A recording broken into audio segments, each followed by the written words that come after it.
میں اپنے عربی مالک مالکن کو جب بھی ایک ساتھ خوش دیکھتی تو بہت حیران ہوتی۔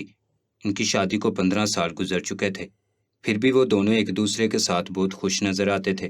خاص کر جب میری مالکن صبح کے وقت اپنے کمرے سے نکلتی تو نہ صرف اس کا چہرہ پھول کی طرح کھل کر تر و تازہ ہوتا، بلکہ اس کی لٹوں سے پانی بھی ٹپک رہا ہوتا، جسے وہ جان بوجھ کر نہ سکھاتی اور اپنے گیلے بالوں سے اپنی کمر کو بھیگنے دیتی۔ بلا شبہ مالکن بہت حسین عورت تھی، اور اس حرکت کی وجہ سے اس کا حسن مزید دو آتشاں ہو جاتا تھا۔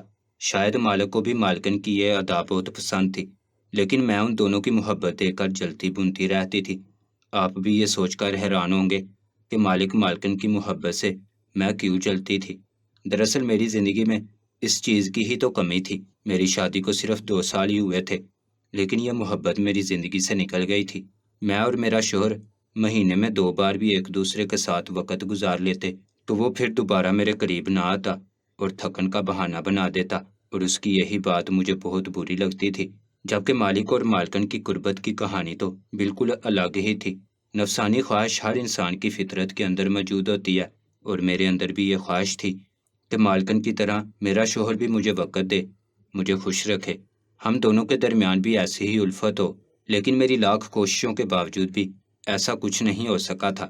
اس لیے جب بھی میں مالک کو مالکن کے ساتھ محبت جتاتا دیکھتی تو میرا دل جل کر راکھ ہو جاتا، اور پھر مجھے ایک ایسا راز پتہ چلا جسے سننے کے بعد میری زندگی بھی بدل گئی، اور میرا شوہر بھی مجھے ایسے ہی وقت دینے لگا۔ اب تو میرا شوہر مہینے میں 15 دن بھی میرے ساتھ بخوشی گزارتا ہے۔ کبھی کبھار تو میں ہی تھکن کا بہانہ بنا دیتی ہوں۔ صرف ایک چھوٹی سی چیز نے میری شادی شدہ زندگی کو نہ صرف خوشگوار بنا دیا ہے، بلکہ وہ محبت بھی ہماری زندگی میں شامل ہو گئی ہے، جس کے لیے میں بہت ہی زیادہ تڑپتی تھی۔ اس لیے میں آج اپنی یہ کہانی آپ لوگوں کے ساتھ بیان کر رہی ہوں، تاکہ مجھ جیسی اور بھی عورتیں اس طریقے سے فائدہ اٹھا کر اپنی شادی شدہ زندگی کو خوبصورت بنا لے۔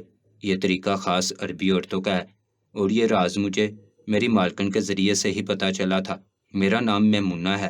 جب میری شادی ہوئی تب میں اور میرا شوہر پاکستان میں ہی رہتے تھے، مگر پھر حالات کچھ اس طرح بگڑے کہ ہمارے لیے گزارا کرنا مشکل ہو گیا۔ پھر میں نے بھی نوکری شروع کی، لیکن دونوں مل کر بھی کچھ خاص نہ کما سکے، تو میرے شوہر نے فیصلہ کیا کہ وہ سعودی عرب چلا جائے گا۔ اس نے ایک جگہ لیبر کے لیے درخواست بھی بھیج دی۔ مجھے پتہ چلا کہ میرے شوہر نے پردیس جانے کا فیصلہ کیا ہے، تو میں نے خوب ہنگامہ کھڑا کیا اور کہا کہ ٹھیک ہے، پھر میں بھی وہی جا کر نوکری کروں گی۔ میری ضد کو دیکھ کر میرے شوہر نے میرے لیے بھی نوکری دیکھنا شروع کی، اور پھر ایک ایجنسی میں میری بھی درخواست بھیج دی جو عورتوں کو دوسرے ملکوں سے ہائر کر کے عربی لوگوں کے گھروں میں کام کرنے کے لیے بھیجتی تھی۔ اتفاق ایسا ہوا کہ میرے شوہر سے پہلے میری نوکری کا بندوبست ہو گیا اور مجھے ویزا اور ٹکٹ بھی مل گیا۔ میرا شوہر یہ دیکھ کر پریشان ہو گیا، کہنے لگا، میمونہ تم اکیلی سعودی عرب کیسے جاؤ گی؟ میرا تو ابھی ویزا بھی نہیں آیا۔ میں بھی بہت پریشان تھی، مگر پھر ہم دونوں نے مل کر یہی فیصلہ کیا کہ جب نوکری لگ گئی ہے تو پیچھے نہیں ہٹنا چاہیے۔ میرے شوہر نے میرا ضروری سامان باندھا اور خود اپنے ہاتھوں سے مجھے ایئرپورٹ پر رخصت کیا۔ میں ان پڑھ جاہل قسم کی عورت تھی، میرے لیے تو جہاز میں بیٹھنا ہی ایک نیا تجربہ تھا، پھر پردیس جا کر نوکری کرنا اس سے بھی زیادہ مشکل تھا۔ خیر میں نے اللہ کا نام لے کر سفر شروع کیا اور پھر سعودی عرب پہنچ گئی۔ ایجنسی والوں نے مجھے خود ایئرپورٹ سے پک کیا تھا، اور پھر ضروری معلومات کے ساتھ مجھے اس بڑے سے بنگلے پر چھوڑ دیا گیا جہاں مجھے ایک عربی میاں بیوی کی خدمت کے لیے رکھا گیا تھا۔ اس بڑے سے بنگلے میں دونوں میاں بیوی رہتے تھے، ان کے بچے نہیں تھے، مگر پھر بھی وہ دونوں بہت ہی زیادہ ایک دوسرے سے محبت کرتے تھے، اور ان کی محبت صاف دکھائی دیتی تھی۔ مجھے نوکری کرتے ہوئے مہینہ گزرا تو اپنے شوہر محسن کی یاد ستانے لگی۔ جب بھی میں مالک اور مالکن کو ایک ساتھ دیکھتی تو میرا دل تڑپ اٹھتا اور یہ خواہش ہونے لگتی کہ محسن بھی میرے ساتھ وقت گزارے۔ یہ پہلی دفعہ تھا جب میں پورا مہینہ محسن سے دور رہی تھی۔ میں ہر وقت یہی دعا کرتی کہ کسی طرح اس کی نوکری کا بھی بندوبست ہو جائے، اور پھر میری دعا قبول ہو گئی اور محسن کو ایک جگہ لیبر کی نوکری مل گئی۔ وہ بھی سعودی عرب آ گیا۔ اس سے مل کر میری خوشی کی انتہا نہ رہی۔ یہ سچ ہے کہ میاں بیوی ایک دوسرے کے بغیر ادھورے ہوتے ہیں۔ یہ رشتہ ہی ایسا ہے کہ ایک دوسرے کے بغیر رہنا ناممکن ہے۔ اس لیے میں نے مالک اور مالکن سے خصوصی اجازت لی کہ میں اپنے شوہر کو بھی اپنے ساتھ اپنے کوارٹر میں رکھنا چاہتی ہوں۔ مالک مالکن کو اس بات پر کوئی اعتراض نہ ہوا، اور یوں میں اور محسن ایک ہی ساتھ بنگلے میں رہنے لگے۔ بظاہر بنگلے میں 2 ہی لوگ تھے، لیکن کام بہت زیادہ تھا۔ ہر صبح مالک اور مالکن کا کمرہ اس طرح بکھرا ہوتا جیسے شادی کی پہلی صبح۔ ہر طرف پھولوں کی پتیاں نظر آتی، کمرہ پرفیوم کی خوشبو سے مہک رہا ہوتا، بیڈ شیٹ بستر سے نیچے پڑی ہوتی، مالکن کے رات والے کپڑے صوفے پر پھینک رہے ہوتے جنہیں دیکھ کر میں شرم سے پانی پانی ہو جاتی، اور وہ دونوں ایک دوسرے میں مصروف نظر آتے۔ مجھے یہ سب کچھ خود صاف کرنا پڑتا تھا، کیونکہ میرے حصے میں صاف صفائی اور برتن دھونے کا کام تھا، اس لیے مجھے ان دونوں کی محبت کا خوب اچھی طرح سے اندازہ تھا۔ البتہ ایک بات بہت زیادہ عجیب تھی جو مجھے اکثر ہی پریشان بھی کرتی تھی۔ میں بنگلے میں رات دیر تک کام کرتی تھی اور پورا باورچی خانہ صاف کر کے ہی اپنے کوارٹر میں جاتی تھی، مگر جب صبح میں واپس آتی تو باورچی خانہ پھیلا ہوا ہوتا، دودھ کا پتیلا پک پک کر سائڈوں سے برا نظر آتا اور کہیں کہیں دودھ بھی گرا ہوا دکھتا۔ مجھے سمجھ نہیں آتا تھا کہ میرے جانے کے بعد ہی مالکن کو دودھ گرم کرنے کا خیال کیوں آتا ہے۔ یہ کام تو وہ خانسامہ سے بھی کروا سکتی تھی، خانسامہ کی چھٹی مجھ سے کچھ دیر پہلے ہی ہوتی تھی، مگر مالکن کبھی اس سے دودھ گرم کرنے کا نہیں کہتی تھی۔ شروع میں تو مجھے غصہ ہوتا تھا، کیونکہ رات میں صاف کیا ہوا باورچی خانہ صبح میں گندا دے کر مجھے کوفت ہوتی تھی، مگر آہستہ آہستہ تجسس ہونے لگا کہ آخر مالکن ایسا کون سا دودھ گرم کرتی ہے کہ جس کے لیے اسے خود باورچی خانے میں آنا پڑتا ہے۔ میں نے مالکن کے کمرے کی صفائی کے وقت اکثر ہی ایک دودھ کا گلاس بھی سائڈ ٹیبل سے اٹھایا تھا، جس کا واضح مطلب یہی تھا کہ مالکن صرف ایک گلاس دودھ ہی گرم کرتی ہے، شاید وہ خود پیتی تھی یا پھر مالک کے لیے بناتی تھی۔ مجھے اب تک اس دودھ کے بارے میں صحیح طرح سے کچھ علم نہ ہو سکا تھا، اور پھر ایک دن میں نے دودھ کا برتن سونگھ کر دیکھا تو مجھے اس کی خوشبو کچھ الگ سی محسوس ہوئی۔ ایسا لگ رہا تھا جیسے مالکن نے دودھ میں کچھ ڈال کر پکایا ہو۔ دن تیزی سے گزر رہے تھے، روزانہ ہی صبح مجھے باورچی خانہ گندا ملتا تھا۔ محسن کو بھی یہاں آئے ہفتہ گزر گیا تھا، لیکن اس ایک ہفتے میں بمشکل 2 دفعہ اس نے میرے ساتھ وقت گزارا تھا، وہ بھی میری زبردستی کرنے پر۔ یہاں آتے ہی اگلے ہی دن سے وہ اپنی نوکری پر چڑھ گیا تھا۔ وہ صبح کا جا کر شام کو لوٹتا تو اس قدر تھکا رہا تھا کہ بستر پر گرتے ہی سو جاتا۔ میں جب بھی اس کے قریب ہونے کی کوشش کرتی تو وہ پیروں میں درد کا بہانہ بنا دیتا، اور یہی بات مجھے مستقل پریشان کر رہی تھی۔ میرا دل مچلنے لگا تھا۔ میں زبردستی اس کی قربت اختیار کرتی تو وہ غصہ ہو جاتا اور ناراضگی کا اظہار کرتا۔ ایک دن تو میں نے غصے میں کہ مالک اور مالکن کو دیکھو، عمر کے اس حصے میں بھی ہر وقت ایک ساتھ رہتے ہیں، اور ایک تم ہو، شادی کے پہلے ہی سال میں بدل گئے ہو۔ میری بات محسن کو بری لگ گئی۔ وہ کہنے لگا، میرا بڑا بنگلہ اور کاروبار نہیں ہے، میں یہاں لیبر کی نوکری کرتا ہوں، سارا دن یہاں کی گرمی اور تپش میں کام کرنا آسان نہیں ہے، میں بہت زیادہ تھک جاتا ہوں۔ محسن کی بات پر میں خاموش ہو گئی تھی۔ تھک تو میں بھی بہت زیادہ جاتی تھی، سارا دن اتنے بڑے سے بنگلے کی صفائی کرنا آسان نہیں تھا، مگر پھر بھی میں ہم دونوں کے لیے وقت چاہتی تھی جو محسن مجھے نہیں دے پاتا تھا، اور آہستہ آہستہ یہ بات میرے دل میں کانٹے کی طرح چبھنے لگی تھی۔ ہم دونوں کے درمیان جھگڑوں کا سلسلہ شروع ہو گیا تھا اور محسن مجھ سے بدظن ہو گیا تھا۔ میرا دل بھی اس کی طرف سے خراب تھا، اور پھر ایک شام مالک اور مالکن کے گھر بڑی سی دعوت کا اہتمام ہوا۔ میرا کام اور بھی بڑھ گیا، سارا وقت میں دعوت میں مصروف رہی۔ رات کے وقت جب سارے عربی مہمان اپنے گھروں کو چلے گئے تو مالکن نے مجھے تاکید کی کہ میں رات کو ہی ساری صفائی کر کے اپنے کوارٹر میں جاؤں گی۔ میں نے محسن کو خبر بھجوا دی کہ میں دیر سے آؤں گی۔ ویسے بھی اسے کیا فرق پڑنا تھا، اسے تو سونا ہی تھا۔ میں دل میں آگ لیے خاموشی سے صفائی کرنے لگی۔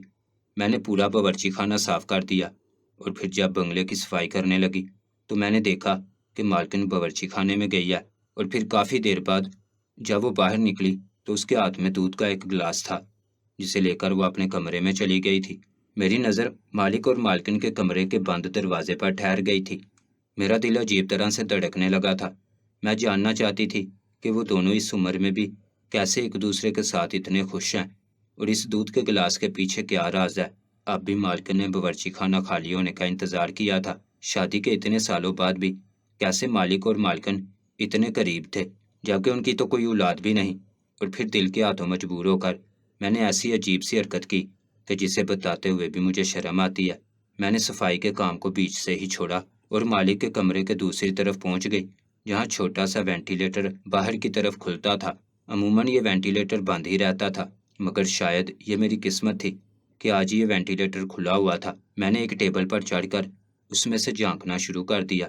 میں ان دونوں کی قربت کے لمحات کو دیکھنا چاہتی تھی۔ شاید میرے اندر کی خواہش پوری نہ ہونے کی وجہ سے میں یہ بری حرکت کر بیٹھی تھی۔ اور پھر میں نے دیکھا کہ میرے مالک نے مالکن کے ہاتھوں سے دودھ کا وہ گلاس پیا تھا اور پھر مالکن کو اپنی باہوں میں سمیٹا تھا۔ مالکن کسی جوان دوشیزہ کی طرح کھلکھلا کر ہنس رہی تھی۔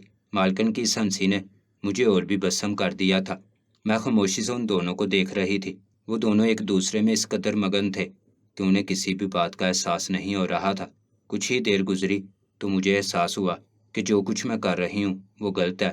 مالک اور مالکن مجھ پر بھروسہ کرتے ہیں، مجھے ایسی کوئی حرکت نہیں کرنی چاہیے۔ میں جلدی سے ٹیبل سے اتری اور صفائی کا کام شروع کر دیا، مگر میرا دل ابھی بھی تیزی سے دھڑک رہا تھا کیونکہ وہ لمحات میری آنکھوں کے سامنے گھوم رہے تھے۔ محسن نے کبھی مجھے اس طرح پیار نہیں کیا تھا۔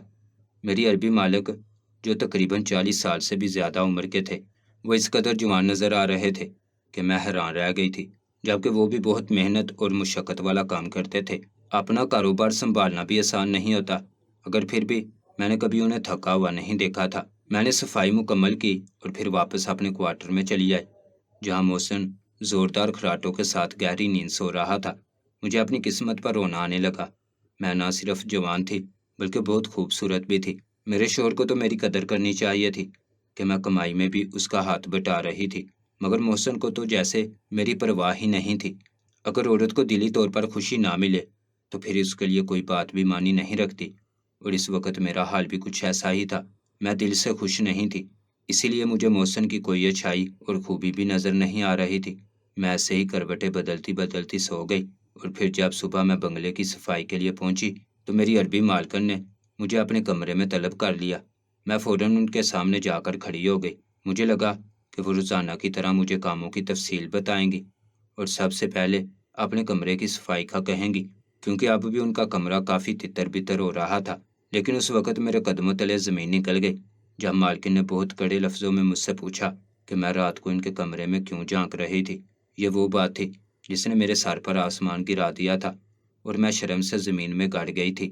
اس سے پہلے کہ میں جھوٹ کا سہارا لیتی اور اس بات کا انکار کرتی کہ میں نے ایسی کوئی حرکت کی ہے، مالکن نے اپنے سامنے رکھا لیپ ٹاپ میرے سامنے کیا اور کہنے لگی، اس پورے گھر میں ہر طرف CCTV کیمرہ لگے ہوئے ہیں، تمہاری چھوٹی سے چھوٹی حرکت کا بھی مجھے علم ہوتا ہے، مگر میں یہ سوچ بھی نہیں سکتی تھی کہ تم اس طرح میرے کمرے میں جھانکنے کی گستاخی کرو گی۔ آخر تم نے اتنی گندی حرکت کیوں کی ہے؟ تم تو خود بھی شادی شدہ ہو اور یہ بہت اچھی طرح جانتی ہو کہ میاں بیوی کی ایک نجی زندگی ہوتی ہے جس میں جھانکنے کا اختیار کسی کو بھی نہیں ہوتا۔ میرے ہاتھ پاؤں بری طرح کانپنے لگے تھے، مجھے اپنی نوکری جاتی ہوئی دکھائی دے رہی تھی۔ مجھے اپنی عقل پر بھی افسوس ہو رہا تھا کہ یہ خیال مجھے کیوں نہیں آیا کہ اس سارے گھر میں CCTV لگی ہوئی ہیں، مالکن فوراً میری کوئی بھی چوری پکڑ سکتی ہیں۔ میں جلدی سے مالکن کے قدموں میں بیٹھ گئی اور ہاتھ جوڑ کر رونے لگی۔ میں کسی بھی قیمت پر یہ نوکری نہیں کھونا چاہتی تھی، اسی لیے میں نے مالکن سے معافی مانگی اور روتے ہوئے ان سے کہا کہ میں نے جان بوجھ کر کچھ نہیں کیا، میں جذبات کے ہاتھوں مجبور ہو گئی تھی۔ میری بات سن کر مالکن حیران ہوئی اور کہنے لگی کہ ایسی بھی کیا بات ہے، تم تو شادی شدہ عورت ہو۔ میں نے بڑی مشکل سے ہمت جمع کی ہے اور مالکن کو اپنی شادی شدہ زندگی کا مسئلہ بتایا۔ انہیں بتایا کہ کس طرح محسن میرے ساتھ ہو کر بھی میرا نہیں ہے۔ کبھی کبھی تو مجھے لگتا ہے کہ اس کی زندگی میں کوئی اور عورت آ گئی ہے۔ میری بات پر مالکن زور سے ہنسی اور کہنے لگی کہ عورت پہلے خود پر توجہ نہیں دیتی اور پھر اسے لگتا ہے کہ شوہر کسی اور کا ہو گیا ہے۔ تم سارا وقت بنگلے کے کاموں میں مصروف رہتی ہو اور پھر جب اپنے کوارٹر میں جاتی ہو تو اسی عام سے حلیے میں چلی جاتی ہو۔ تم نے کبھی خود کو سنوارنے کی کوشش کی ہے کیا جو تمہارا شوہر تم پر توجہ دے گا؟ عورتوں کو تو سج سنور کر رہنا چاہیے، تم اپنا حلیہ تو دیکھو۔ میں نے مالکن کو بڑی مشکل سے کہا کہ میرے شوہر میں اتنی طاقت ہی نہیں کہ وہ میرے ساتھ وقت گزار سکے۔ اگر ہم کچھ دیر بھی ایک ساتھ گزار لیتے ہیں تو وہ تھکن سے چور ہو جاتا ہے اور کہتا ہے کہ وہ بہت مشقت والا کام کرتا ہے، سمجھ نہیں آتا کہ مجھے کیا کرنا چاہیے۔ مالکن کہنے لگی کہ ویسے تو تمہارا گناہ بہت بڑا ہے، تم نے میرے کمرے میں اور ہماری خلوت کے لمحات میں جھانکنے کی کوشش کی ہے۔ مجھے سزا کے طور پر تمہیں نوکری سے نکال دینا چاہیے، لیکن میں خود ایک عورت ہوں اور سمجھ سکتی ہوں کہ اگر شوہر عورت پر توجہ نہ دے تو اس پر کیا گزرتی ہے۔ ایک وقت تھا کہ میں بھی اسی مسئلے سے دوچار تھی اور پھر میری سہیلی نے مجھے ایک طریقہ بتایا تھا جس پر عمل کرنے کے بعد سے میری زندگی میں بہت بڑی تبدیلی آ گئی ہے۔ اب تو میرا شوہر مجھے اولاد نہ ہونے کے بارے میں بھی کچھ نہیں کہتا اور میرے ساتھ بہت ہی زیادہ خوش ہے۔ یہ کہہ کر مالکن نے مجھے وہ طریقہ بتایا جس کے ذریعے میری زندگی کی کمی دور ہو سکتی تھی۔ میں نے مالکن کی شرٹ کے دامن کو اٹھا کر چوم لیا اور اپنی غلطی کی معافی مانگی۔ دوبارہ سے مالکن نے کھلے دل سے معاف کر دیا تھا۔ وہ بہت ہی نرم دل عورت تھی اور شاید مجھ پر بہت زیادہ بھروسہ بھی کرتی تھی۔ مالکن مجھ سے کہنے لگی، تمہیں پتہ ہے ممونہ، اگر میں چاہوں تو اپنے شوہر کے لیے یہ دودھ کسی ملازم سے بھی تیار کروا سکتا ہوں۔ تم جانتی ہو کہ گھر میں ملازموں کی کمی نہیں ہے، لیکن میں اپنے شوہر کے چھوٹے موٹے کاموں کو اپنے ہاتھوں سے کرنا پسند کرتی ہوں، اور خاص کر رات کے وقت ان کے لیے دودھ تیار کرنا میرا سب سے پسندیدہ کام ہے۔ عورت اگر شوہر کے کاموں کو محبت سے اپنے ہاتھوں سے انجام دے تو اس سے بھی شوہر کے دل میں عورت کے لیے جگہ اور محبت بڑھتی ہے، لیکن ہم عورتیں ان باتوں کو سمجھ نہیں پاتی ہیں۔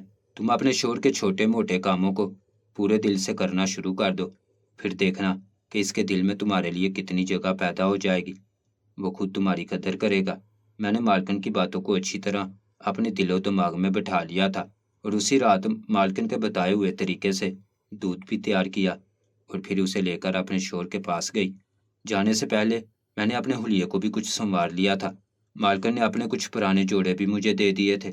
پہلے تو میرے شوہر نے سر سے پاؤں تک مجھے حیرت سے دیکھا اور پھر دودھ کے گلاس کی طرف دیکھا۔ میں نے بہت عرصے سے اپنے شوہر کو دودھ نہیں دیا تھا، اس لیے وہ حیران ہو رہا تھا کہ مجھے کیا ہوا ہے، مگر میں نے اس کی حیرانی کو نظر انداز کیا اور اس کے قدموں میں بیٹھ گئی۔ محبت بھری باتیں شروع کرتی۔ میرا شوہر دودھ پینے کے ساتھ ساتھ میری باتیں بھی سن رہا تھا۔ وہ مجھے اس طرح تیار دیکھ کر واقعی خوش ہو رہا تھا۔ یہ چاند کی 10ویں تاریخ تھی اور میری مالکن نے مجھے خاص اس تاریخ کو یہ عمل کرنے کو کہا تھا۔ ویسے تو یہ عمل سارا ہی مہینہ کرنا تھا، لیکن میری مالکن کا کہنا تھا کہ چاند کی 10ویں تاریخ بہت ہی معنی رکھتی ہے۔ چڑھتا ہوا چاند ہمیشہ خوشیاں لے کر آتا ہے، ایسا میری مالکن کا سوچنا تھا، اس لیے میں نے ان کے کہنے پر عمل کیا تھا۔ اس طرح واقعی میرے شوہر نے مجھے بہت خوبصورت وقت دیا تھا اور پھر میں نے روزانہ یہی طریقہ کرنا شروع کر دیا اور 1 مہینے کے اندر ہی میرے شوہر میں اتنی بڑی تبدیلی آئی کہ میں حیران رہ گئی۔ نہ ہی اس کے پیروں میں درد ہوتا تھا، نہ ہی وہ تھکن کا بہانہ بنا کر مجھ سے دور جاتا تھا، بلکہ اب تو وہ خود ہی میرے قریب آ جاتا اور بالکل اسی طرح محبت جتاتا جس طرح میں نے مالک اور مالکن کو ایک ساتھ دیکھا تھا۔ میں بہت ہی زیادہ خوش تھی۔ جب مہینہ گزرا تو میں نے دل سے اپنی مالکن کا شکریہ ادا کیا۔ وہ کہنے لگیں کہ عورت چاہے تو اپنے گھر کو جنت بنا سکتی ہے اور چاہے تو جہنم۔ شوہر کی چھوٹی بڑی باتوں کی شکایت کرنے کی بجائے اگر اس کے ساتھ نبھانے کی اور محبت کرنے کی کوشش کی جائے تو شوہر سے اچھا کوئی دوست اور ہم سفر نہیں ہوتا۔ مالکن کی یہ بات 100% درست تھی۔ میرے محبت بڑے رویے اور تھوڑے سے سجنے سنورنے نے میرے شوہر کے دل میں میرے لیے بہت بڑی جگہ بنا دی تھی، اور پھر مالکن نے دودھ بنانے کا جو طریقہ بتایا تھا وہ بھی بہت کارآمد ثابت ہوا تھا۔ روزانہ رات کو 1 گلاس دودھ لے کر اس میں 7 نار چھواروں کو پکانا تھا اور اس قدر پکانا تھا کہ دودھ کم ہو کر 1 گلاس سے 1 کپ میں تبدیل ہو جائے۔ پابندی سے پلانا اور پھر اس سے اپنے شوہر کو پابندی سے پلانا تھا۔ میں نے یہی عمل شروع کیا تھا اور 1 مہینے میں مجھے بہت بڑا فرق نظر آیا تھا۔ آج مجھے اس عمل کو کرتے ہوئے تقریباً 2 سال ہونے والے ہیں۔ میری شادی شدہ زندگی نہ صرف خوبصورت ہو گئی ہے بلکہ میری گود میں ایک بچہ بھی آ گیا ہے۔ میں اور میرا شوہر آج بھی سعودی عرب میں ہی مقیم ہے۔ میں اب بھی اپنے عربی مالک اور مالکن کے گھر نوکری کرتی ہوں اور میرا شوہر اپنی مزدوری کا کام کرتا ہے۔ ہم دونوں یہاں ایک اچھی زندگی گزار رہے ہیں۔ مجھے لگتا ہے کہ عورتوں کو چاہیے کہ شکوے شکایت کرنے کی بجائے اپنے رشتے کو خوبصورت بنانے کے لیے خود محنت کریں۔ اگر دل سے کسی مرد سے محبت کی جائے اور اس کی خدمت کی جائے تو وہ نہ ہی کبھی عورت سے بدظن ہوتا ہے اور نہ ہی کسی دوسری عورت کی طرف نظر اٹھا کر دیکھتا ہے۔ عورت کی طرح مرد بھی وفادار ہی ہوتا ہے، شرط یہ کہ اس کی زندگی میں شامل عورت اسے پوری طرح سمجھ سکے۔ میں نے بھی آہستہ آہستہ ان کے رویوں پر غور کرنا شروع کیا تو مجھے پتہ چلا کہ کمی میرے اندر ہی تھی۔ میں محسن کی تھکن کو سمجھنے سے قاصر تھی، ان کی جسمانی کمزوری کو میں سمجھ ہی نہیں سکی تھی۔ مجھے لگتا تھا کہ وہ جان بوجھ کر میرے قریب نہیں آنا چاہتے، جبکہ ان میں اتنی سکت ہی نہیں تھی۔ اگر آپ لوگوں کو بھی لگتا ہے کہ آپ کی شادی شدہ زندگی میں کوئی کمی ہے، آپ کا شوہر آپ کو صحیح طرح سے توجہ نہیں دیتا، پھر خلوت کے وہ لمحات آپ کو میسر نہیں جو آپ کی خواہش ہے، تو آپ کو سب سے پہلے اپنے اندر تبدیلی لانی ہوگی، اپنے رویے کو بہتر بنانا ہوگا اور اپنے شوہر کی ان کمزوریوں پر نظر ڈالنی ہوگی جس کی وجہ سے وہ آپ سے دور ہے۔ آہستہ آہستہ سب کچھ بدلتا جائے گا۔ کیا آپ لوگ میری اس بات سے اتفاق کرتے ہیں؟ کمنٹس میں اپنی رائے کا اظہار ضرور کیجیے گا۔